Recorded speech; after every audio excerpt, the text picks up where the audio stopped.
Assalamualaikum warahmatullahi wabarakatuh. Perkenalkan, nama saya Andita Kintandama Rembulan, NIM 1808102011167. Dan dua teman saya yang bernama Mariska Septia Ananda, NIM 1808102011185. Yang terakhir, Gea Nabela Haryono, NIM 1808102011186. Slide pertama yang berisi tentang definisi komponen kerja tim yang efektif dan perbedaan tim dengan kelompok. Komponen kerja tim adalah sekelompok orang di mana masing-masing individunya memiliki keterampilan yang saling melengkapi untuk mencapai tujuan umum yang telah ditetapkan. Slide selanjutnya, sehingga dapat disimpulkan bahwa sebuah tim dapat memiliki ciri-ciri sebagai berikut. Yang pertama, anggota tim itu mempunyai kemampuan yang berbeda-beda tapi saling melengkapi. Yang kedua, anggota tim berkomitmen pada tugasnya untuk mencapai suatu tujuan. Yang ketiga, anggota tim berbagi tanggung jawab dan menahan diri untuk tercapainya tujuan tim. Untuk slide selanjutnya, perbedaan tim dan kelompok. Banyak kalangan yang beranggapan bahwa tim sama dengan kelompok. Namun sebenarnya tim dan kelompok itu adalah dua hal yang sangat berbeda. Apabila kelompok didefinisikan sebagai dua individu atau lebih yang berinteraksi dan tergantung yang berkumpul untuk mencapai tujuan tertentu, maka kelompok kerja itu sendiri dapat didefinisikan sebagai kelompok yang berinteraksi terutama untuk berbagi informasi dan membuat berbagai keputusan untuk membantu setiap anggota bekerja di dalam area tanggung jawabnya. Kelompok kerja tidak mempunyai kebutuhan atau kesempatan untuk terlibat dalam kerja kolektif yang membutuhkan usaha yang sama. Jadi, kinerja mereka merupakan gabungan akhir dari kontribusi individual setiap anggota kelompok. Tidak ada sinergi positif yang bisa menciptakan seluruh tingkat kinerja yang lebih tinggi daripada jumlah masukan. Sedangkan tim kerja menghasilkan sinergi positif melalui usaha yang terkoordinasi. Usaha-usaha individual mereka menghasilkan satu tingkat kinerja yang lebih tinggi daripada jumlah masukan individual. Namun, potensi tidak ada yang dengan sendirinya menciptakan sinergi positif dalam tim. Tim yang efektif memiliki berbagai karakteristik umum. Apabila ingin mendapatkan peningkatan kinerja organisasi dengan menggunakan tim, manajemen harus memastikan bahwa tim-timnya memiliki karakteristik. Untuk slide selanjutnya yang akan dibahas oleh teman saya, Mariska Septia Ananda. Dan yang selanjutnya adalah pengertian dan macam-macam tim wirausaha atau tim building. Tim building sendiri memiliki pengertian yaitu suatu aktivitas kelompok yang memiliki interaksi tinggi untuk meningkatkan produktivitas karyawan dalam menuntaskan pekerjaan mereka.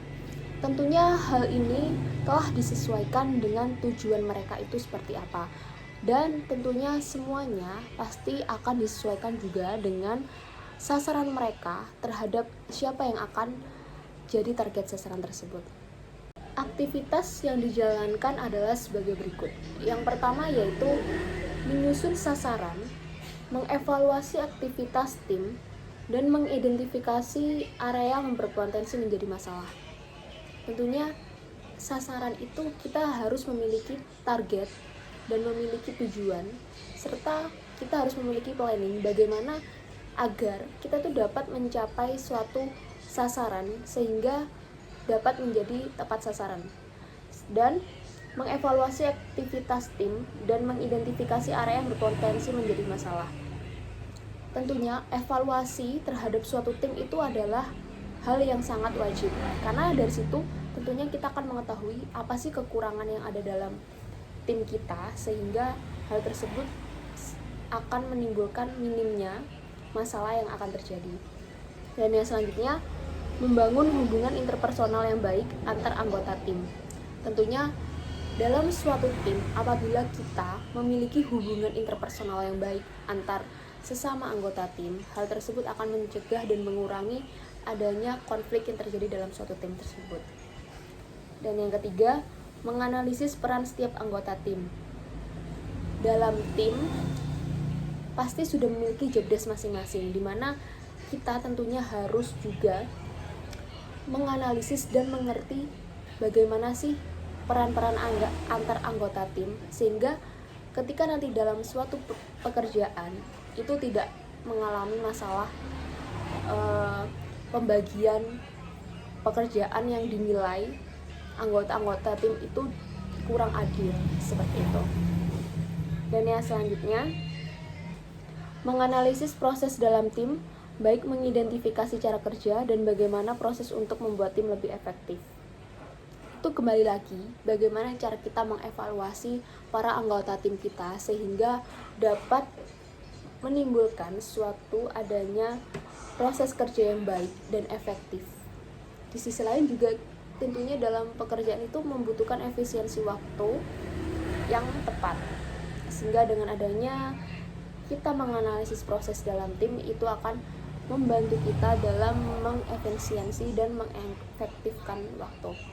Dan yang terakhir, kemampuan beradaptasi sesuai dengan perubahan kondisi.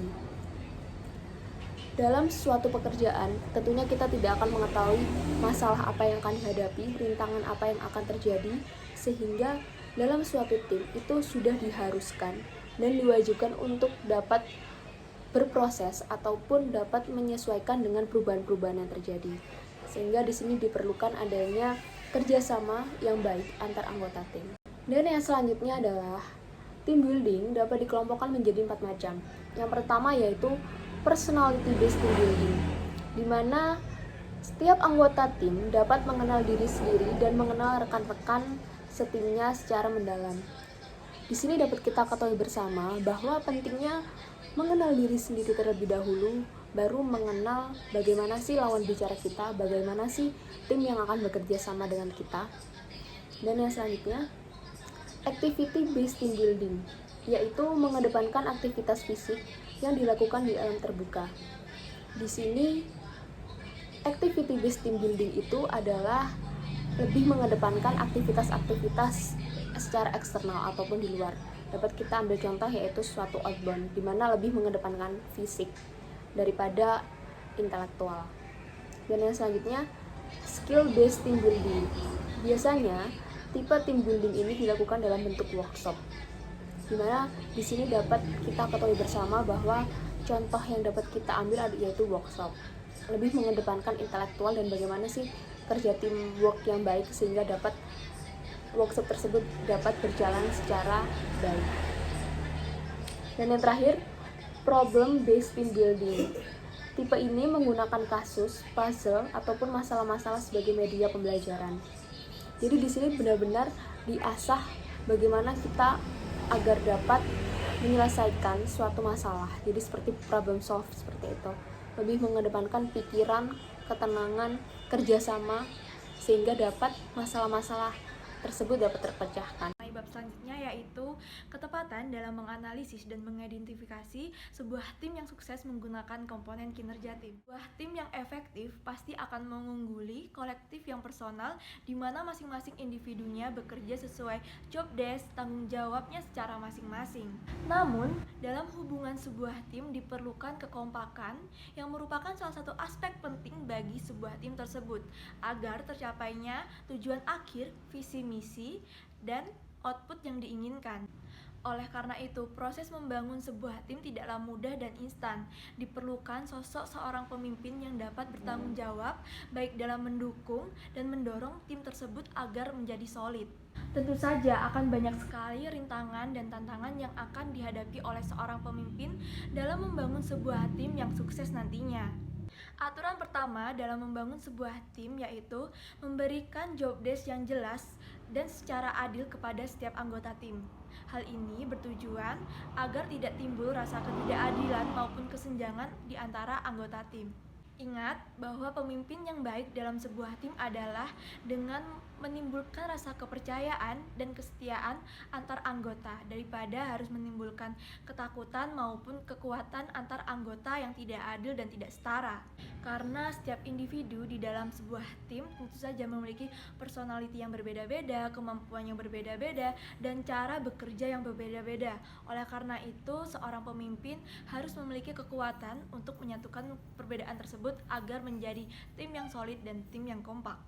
Disinilah peran seorang ketua tim maupun seorang pemimpin diperlukan, karena harus dapat mensatukan perbedaan-perbedaan yang ada agar nantinya ketika bekerja dapat dilakukan secara bersama-sama dan secara kondusif. Meski terdengar berat, namun hal ini harus dilakukan oleh seorang pemimpin dan merupakan skill yang harus dimiliki oleh seorang pemimpin.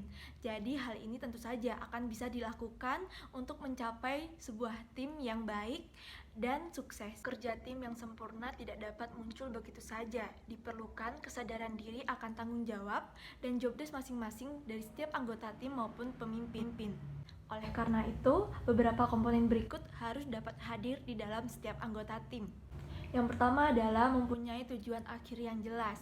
Setiap anggota tim harus mengetahui apa arti dari kegiatan yang mereka lakukan, apa tujuan akhir yang akan mereka capai, dan apa output yang harus mereka capai. Karena agar apapun kegiatan yang sedang dijalankan dapat terkoordinir dan dapat dilakukan secara jelas dan matang.